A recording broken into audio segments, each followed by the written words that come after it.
कैलाश पर्वत, एक ऐसा स्थान जो रहस्यों से भरा हुआ है। साल 2001 में चीन सरकार ने कुछ ऐसा देखा कि उन्होंने तुरंत कैलाश पर्वत पर चढ़ने पर प्रतिबंध लगा दिया। लेकिन आखिर ऐसा क्या हुआ था उस दिन? क्यों आज तक केवल एक इंसान ही इस पर्वत की चोटी तक पहुंच पाया है? क्यों जो भी इस पर्वत पर चढ़ने की कोशिश करता है उसकी 2 साल के भीतर ही मौत हो जाती है? और सबसे हैरान करने वाली बात, इस पर्वत पर उम्र 2 गुनी रफ्तार से क्यों बढ़ती है? क्या सच में कैलाश पर्वत के नीचे शंभाला नाम का एक प्राचीन शहर छुपा हुआ है? वीडियो में आगे बढ़ने से पहले मेरी आपसे एक छोटी सी गुजारिश है।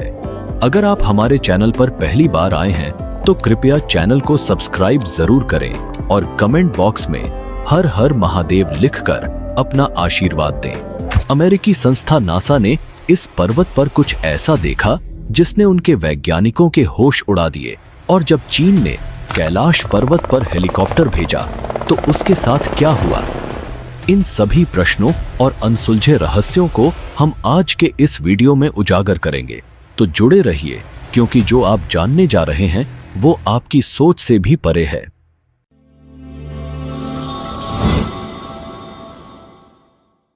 भारत और चीन के बीच 1962 का सीमा विवाद एक भयंकर युद्ध में तब्दील हो गया और इसमें भारत को भारी नुकसान उठाना पड़ा।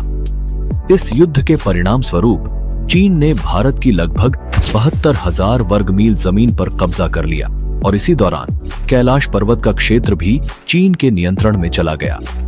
1962 के चीन युद्ध के बाद जब पूरा देश सदमे में था, तब संसद में देहरादून के सांसद महावीर त्यागी ने तत्कालीन प्रधानमंत्री जवाहरलाल नेहरू से एक ऐसा सवाल पूछा जो आज भी इतिहास के पन्नों में दर्ज है। महावीर त्यागी ने सीधे सीधे नेहरू से सवाल किया, आपके देखते ही देखते चीन ने हमारी 72,000 वर्ग मील जमीन पर कब्जा कर लिया। आप उसे कब वापस दिला रहे हैं? नेहरू का जवाब आज भी लोगों के दिलों में गूंजता है। उन्होंने कहा, जो जमीन चली गई वो चली गई। वैसे भी वो जमीन बंजर थी, उस इलाके में घास का तिनका तक नहीं उगता। इस पर महावीर त्यागी भड़क गए और उन्होंने एक अनोखा और तीखा जवाब दिया। उन्होंने अपना गंजा सिर नेहरू की ओर करके कहा, यहाँ भी कुछ नहीं उगता, तो क्या मैं इसे भी कटवा दूं? उस दौर में भी यह चर्चा होती थी कि भारत को कम से कम कैलाश मानसरोवर का क्षेत्र मुक्त कराने की कोशिश करनी चाहिए। यह देश का दुर्भाग्य था कि सरदार वल्लभ भाई पटेल का 1950 में निधन हो गया और नेहरू पर यह दबाव बनाने वाला कोई नहीं था। दुनिया की सबसे ऊंची चोटी माउंट एवरेस्ट, जिस पर अब तक 7,000 से भी ज्यादा लोग चढ़ चुके हैं, उससे 2,200 मीटर कम ऊंचाई वाले कैलाश पर्वत पर आज तक सिर्फ एक इंसान को छोड़कर कोई फतह हासिल नहीं कर पाया है। इसके बारे में हम आगे बात करेंगे। यह अद्भुत पर्वत अपनी रहस्यमय और आध्यात्मिकता से भरी कहानियों के लिए जाना जाता है। पौराणिक कथाओं के अनुसार कैलाश पर्वत के पास प्राचीन धन के स्वामी कुबेर की नगरी स्थित है। मान्यता है कि जो व्यक्ति अपने जीवन काल में अच्छे और पुण्य कर्म करता है, उसकी आत्मा को मृत्यु के बाद कैलाश पर्वत पर स्थान प्राप्त होता है। यही कारण है कि इसे दुनिया के सबसे अद्भुत और पवित्र पर्वतों में से एक माना जाता है। समुद्र की सतह से 6,718 मीटर ऊंचा कैलाश पर्वत हिंदू, बौद्ध और जैन धर्म के अनुयायियों के लिए अत्यंत पवित्र है। हिंदू धर्म में इसे भगवान शिव का निवास माना जाता है, जो यहाँ अपनी पत्नी पार्वती के साथ रहते हैं। बौद्ध धर्म के अनुयायी मानते हैं कि परम आनंद के प्रतीक बुद्ध डेम चौक इस पर्वत के अधिष्ठाता देव हैं। वहीं जैन धर्म के अनुयायी इसे अष्टापद के नाम से जानते हैं, जहां प्रथम तीर्थंकर ऋषभदेव ने निर्वाण प्राप्त किया था।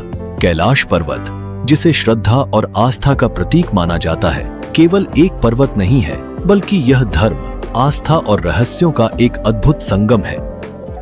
चलिए अब हम इस रहस्यमय यात्रा में आगे बढ़ते हैं।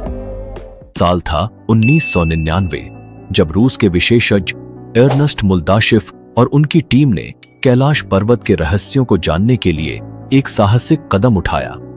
उनकी पर्वतारोहण टीम में भूविज्ञान, भौतिकी के विशेषज्ञ और इतिहासकार शामिल थे।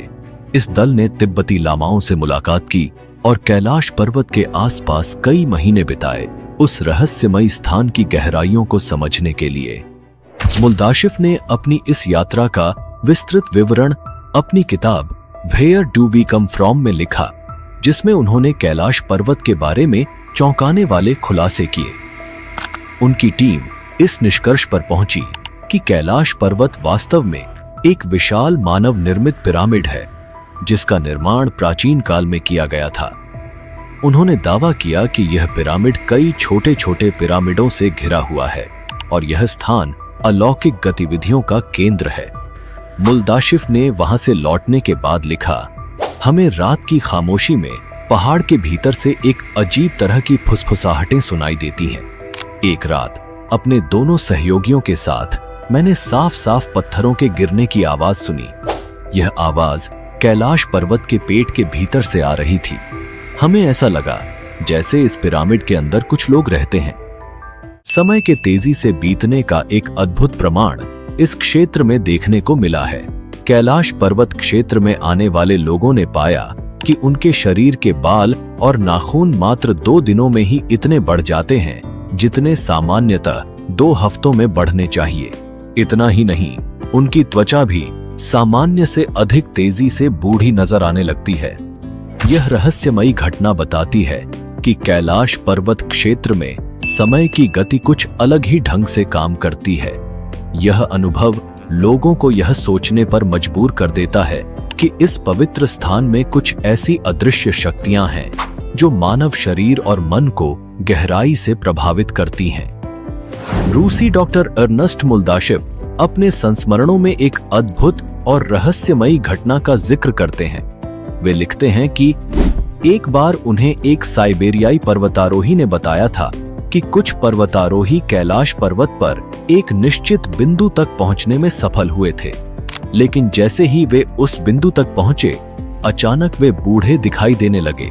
इस रहस्यमयी घटना के बाद उन पर्वतारोहियों की उम्र इतनी तेजी से बढ़ी कि 1 साल के भीतर ही बुढ़ापे की वजह से उनकी मृत्यु हो गई। यह रहस्यमयी अनुभव कैलाश पर्वत को और भी अद्वितीय और अद्भुत बनाते हैं, जिससे यह दुनिया के सबसे रहस्यमयी स्थानों में से एक बन गया है।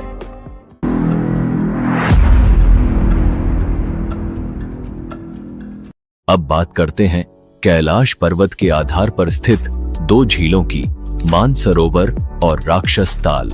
ये दोनों झीलें जो एक दूसरे के बिल्कुल पास स्थित हैं, परंतु स्वभाव में पूरी तरह विपरीत हैं।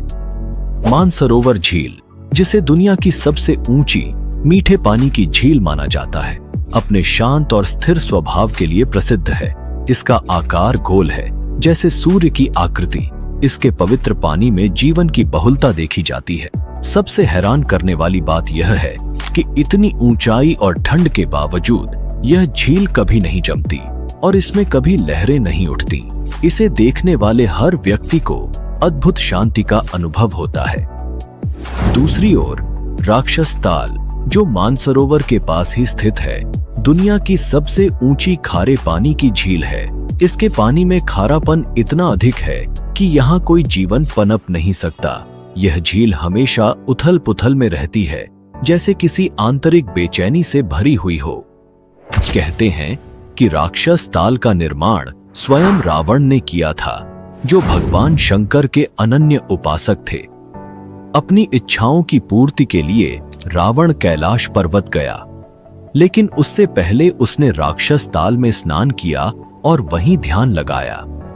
पौराणिक कथाओं के अनुसार जैसे ही रावण ने राक्षस ताल में डुबकी लगाई, झील पर आसुरी शक्तियों का कब्जा हो गया। यह झील निगेटिविटी से भर गई और रावण की सोच में भी बदलाव आ गया। सोचने वाली बात यह है कि एक ही भौगोलिक क्षेत्र में होते हुए भी ये दोनों झीलें इतनी अलग क्यों हैं?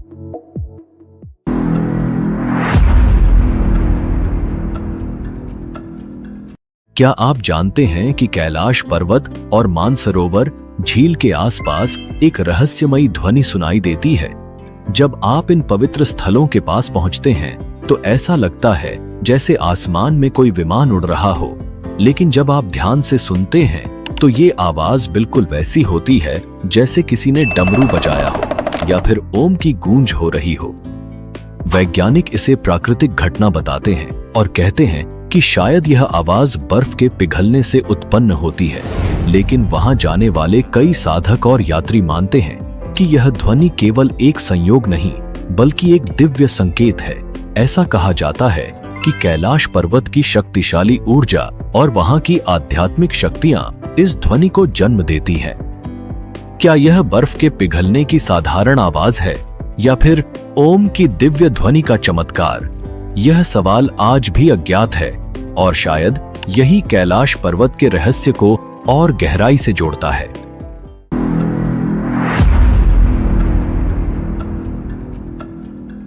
कैलाश पर्वत के रहस्य केवल ध्वनियों तक सीमित नहीं है। कई यात्रियों ने दावा किया है कि उन्होंने रात के समय कैलाश पर्वत पर 7 अलग-अलग रंगों की रोशनियां देखी हैं। ये रोशनी इतनी तेज होती है कि हर वस्तु साफ-साफ दिखाई देती है, मानो किसी अदृश्य शक्ति का प्रदर्शन हो रहा हो। वैज्ञानिक अब तक इन रोशनियों के रहस्य को पूरी तरह से नहीं समझ पाए हैं। नासा के वैज्ञानिकों का मानना है कि ये हो सकता है कि कैलाश पर्वत के आसपास का चुंबकीय बल आसमान के साथ मिलकर इस अद्भुत प्रकाश का निर्माण करता हो। लेकिन क्या यह सिर्फ चुंबकीय शक्ति का खेल है या फिर कैलाश पर्वत की दैवीय शक्तियों का प्रतीक? यह सवाल आज भी अनुत्तरित है।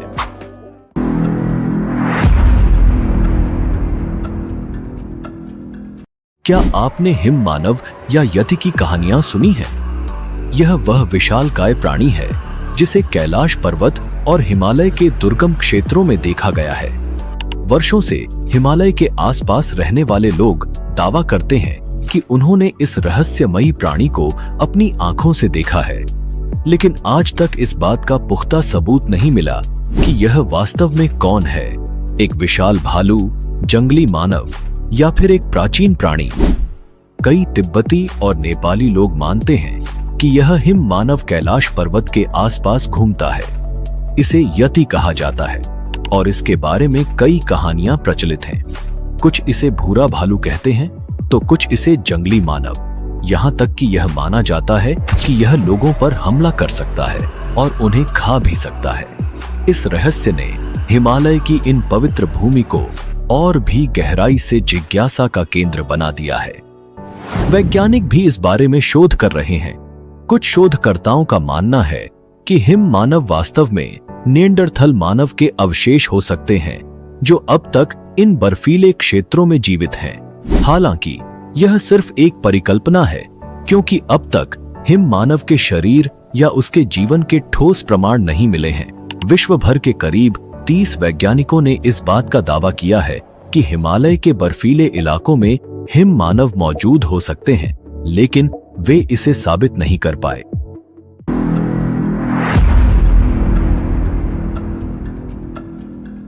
क्या आपने कभी सुना है कि कैलाश पर्वत को पृथ्वी का केंद्र बिंदु या एक्सिस मुंडी कहा जाता है?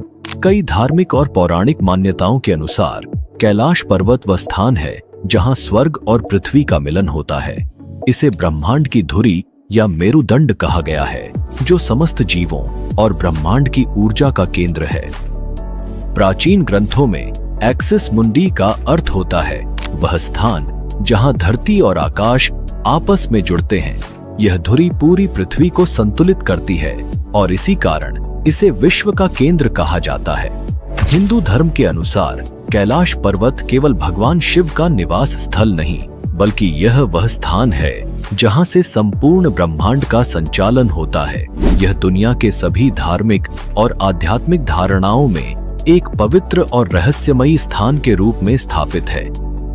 आश्चर्य की बात यह है कि कैलाश पर्वत से स्टोनहेंज की दूरी 6,666 किलोमीटर है और यह उत्तर ध्रुव से भी 6,666 किलोमीटर की दूरी पर स्थित है। इसके अलावा दक्षिण ध्रुव से इसकी दूरी 13,332 किलोमीटर है। यह रहस्य और तथ्य कैलाश पर्वत को एक अनोखा और अद्वितीय स्थान बनाते हैं, जो केवल एक भौतिक पर्वत नहीं बल्कि ब्रह्मांड की शक्तियों का केंद्र है।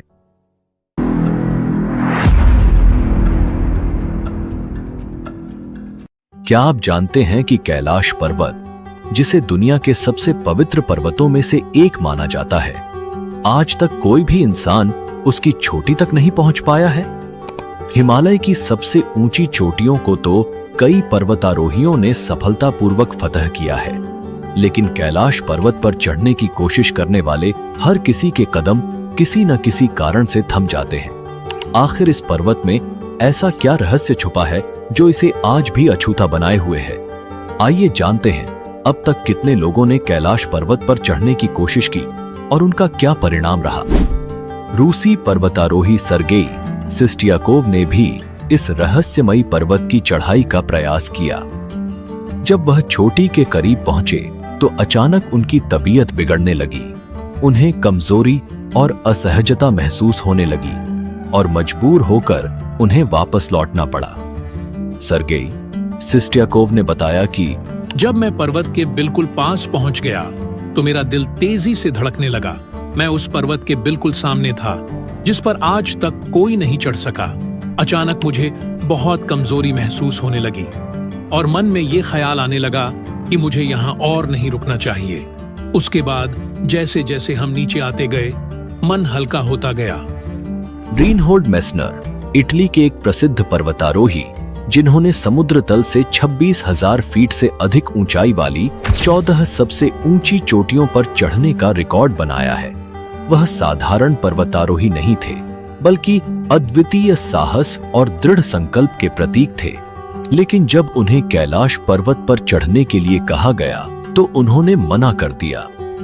मेस्नर, जो असंभव को संभव करने वाले व्यक्ति थे, शायद इस पर्वत की दैवीय शक्तियों को समझ लिया था।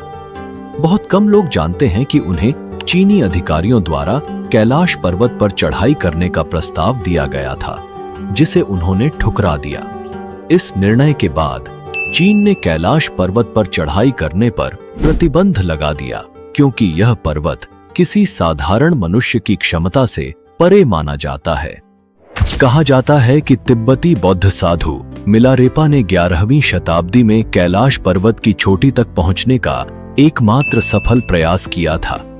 वह एक महान योगी और सिद्ध पुरुष थे, जिन्होंने अपनी गहन साधना और तप के बल पर इस दिव्य पर्वत पर चढ़ाई की। उनकी इस चढ़ाई को आध्यात्मिक रूप से माना गया और यह भी कहा जाता है कि इसके बाद से किसी ने इस पर्वत की चोटी तक चढ़ने की कोशिश नहीं की। हालांकि मिलारेपा ने इस चढ़ाई के बारे में कभी कोई बात नहीं की और इसलिए यह घटना भी एक गहरा रहस्य बनी हुई है। रूस के वैज्ञानिकों की एक रिपोर्ट यूएन स्पेशियल मैगजीन के 2004 के जनवरी अंक में प्रकाशित हुई थी, जिसमें कैलाश पर्वत की संरचना और रहस्यों पर प्रकाश डाला गया था। लेकिन आज भी इस पर्वत से जुड़े कई प्रश्न अनुत्तरित हैं। कैलाश पर्वत पर चढ़ने की आखिरी कोशिश साल 2001 में की गई थी। उस समय चीन ने अपनी ओर से स्पेन की एक पर्वतारोही टीम को कैलाश पर चढ़ने की अनुमति दी थी। हालांकि ये टीम भी इस पवित्र पर्वत की चोटी तक नहीं पहुंच सकी। दुनिया भर के लोगों का मानना है कि कैलाश पर्वत एक अत्यंत पवित्र स्थान है और इस पर चढ़ाई करना देवताओं का अपमान होगा। इसी मान्यता के चलते इसके बाद कैलाश पर्वत की चढ़ाई पर पूरी तरह से प्रतिबंध लगा दिया गया। कैलाश हमें यह याद दिलाता है कि कुछ चीजें इंसान के दायरे से बाहर होती हैं। कुछ स्थान, कुछ रहस्य ऐसे होते हैं जिन्हें छूने के लिए केवल भौतिक ताकत नहीं, बल्कि एक गहरी आत्मिक ऊर्जा की जरूरत होती है। शायद इसलिए आज तक कोई कैलाश पर्वत की चोटी पर नहीं पहुंच सका, क्योंकि यह सिर्फ चढ़ाई नहीं, बल्कि आस्था और समर्पण का पर्वत है।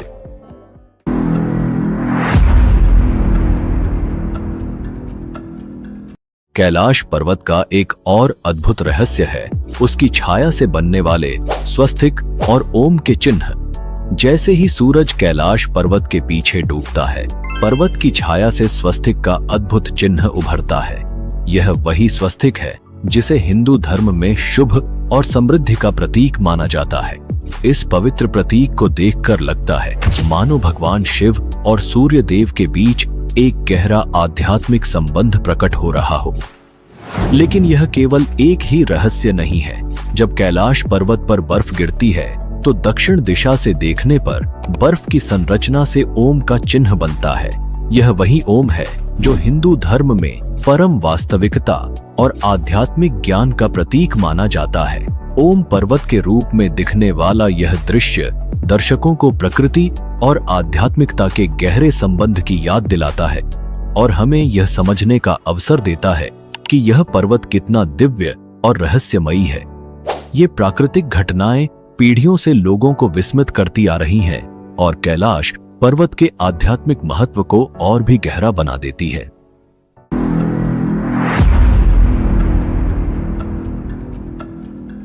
पौराणिक ग्रंथों में कैलाश पर्वत को स्वर्ग की सीढ़ी कहा गया है।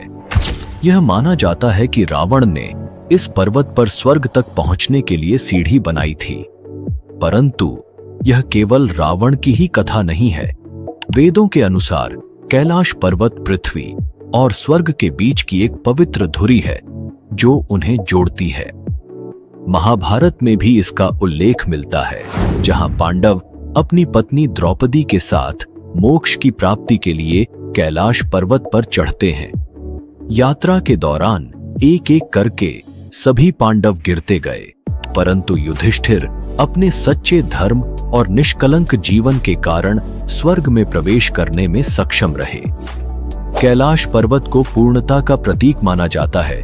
इसकी 4 ढलानें कंपास की 4 दिशाओं का प्रतिनिधित्व करती हैं। शिष्यों का विश्वास है कि यह पर्वत वास्तव में स्वर्ग का प्रवेश द्वार है।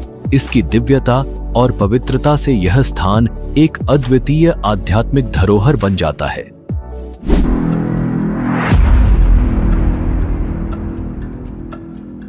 जब चीन ने देखा कि कोई इंसान कैलाश पर्वत पर चढ़ नहीं पा रहा है, तो उन्होंने एक साहसिक निर्णय लिया, कैलाश पर्वत की चोटी तक हेलीकॉप्टर भेजने का।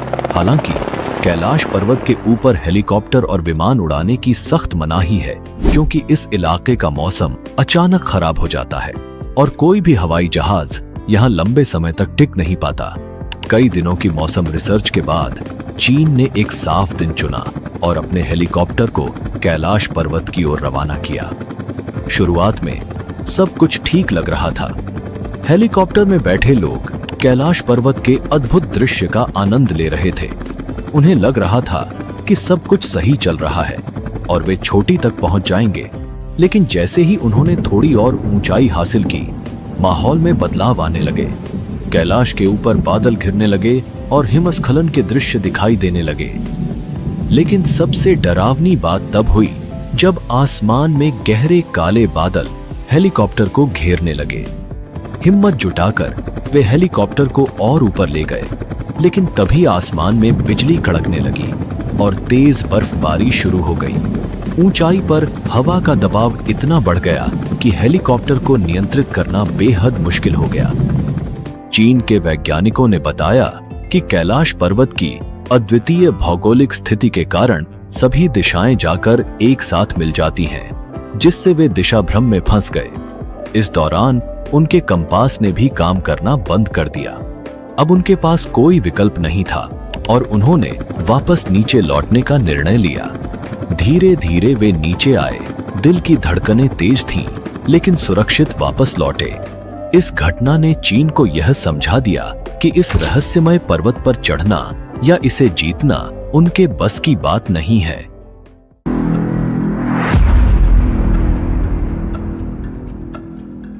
चीन की नाकामयाब कोशिश के बाद कैलाश पर्वत को लेकर अमेरिकी अंतरिक्ष एजेंसी नासा की उत्सुकता काफी बढ़ गई। 2015 में नासा ने अपने सैटेलाइट को कैलाश पर्वत पर पॉइंट करके गहन रिसर्च शुरू की।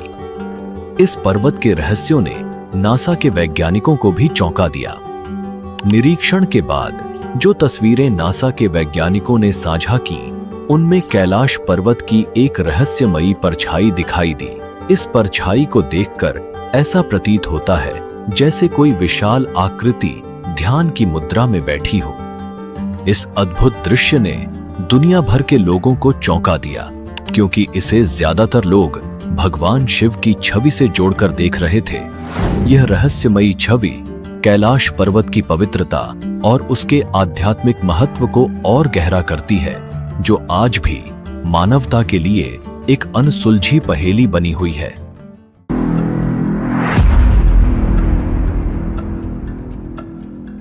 डॉक्टर अर्नस्ट मुल्दाशेव के दावों को बल मिलता है जब हम प्राचीन रशियन पेंटर निकोलस रोरिच की मान्यताओं को सुनते हैं। उनका भी विश्वास था कि कैलाश पर्वत के भीतर एक गुप्त और जादुई नगरी मौजूद है। इस रहस्यमयी नगरी का उल्लेख हिंदू और बौद्ध धर्म में भी मिलता है, जिसे शंभाला कहा गया है। शंभाला संस्कृत का एक शब्द है जिसका अर्थ है शांत जगह।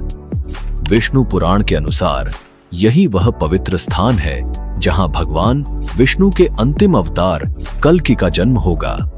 ऐसा कहा जाता है कि शंभाला को केवल वे ही देख सकते हैं जिनके मन में कोई पाप न हो। साधु संत और योगी इस स्थान पर आकर तपस्या करते हैं और इसकी दिव्यता का अनुभव करते हैं। लेकिन शंभाला का रहस्य यहीं खत्म नहीं होता। ऐसा माना जाता है कि हमारे प्राचीन महाकाव्यों में वर्णित अमर योद्धा जैसे हनुमान और अश्वत्थामा आज भी इसी नगरी में रहते हैं। शंभाला के निवासियों के पास असाधारण बुद्धि और अत्याधुनिक तकनीक है जो हमारे लिए अभी तक एक कल्पना मात्र है। यहाँ के लोग टाइम ट्रैवल कर सकते हैं, टेलीपोर्ट कर सकते हैं और यहाँ तक कि एलियंस से संपर्क साध सकते हैं। उनके लिए कुछ भी असंभव नहीं है क्योंकि वे भविष्य को देख सकते हैं और समय की सीमाओं से परे हैं।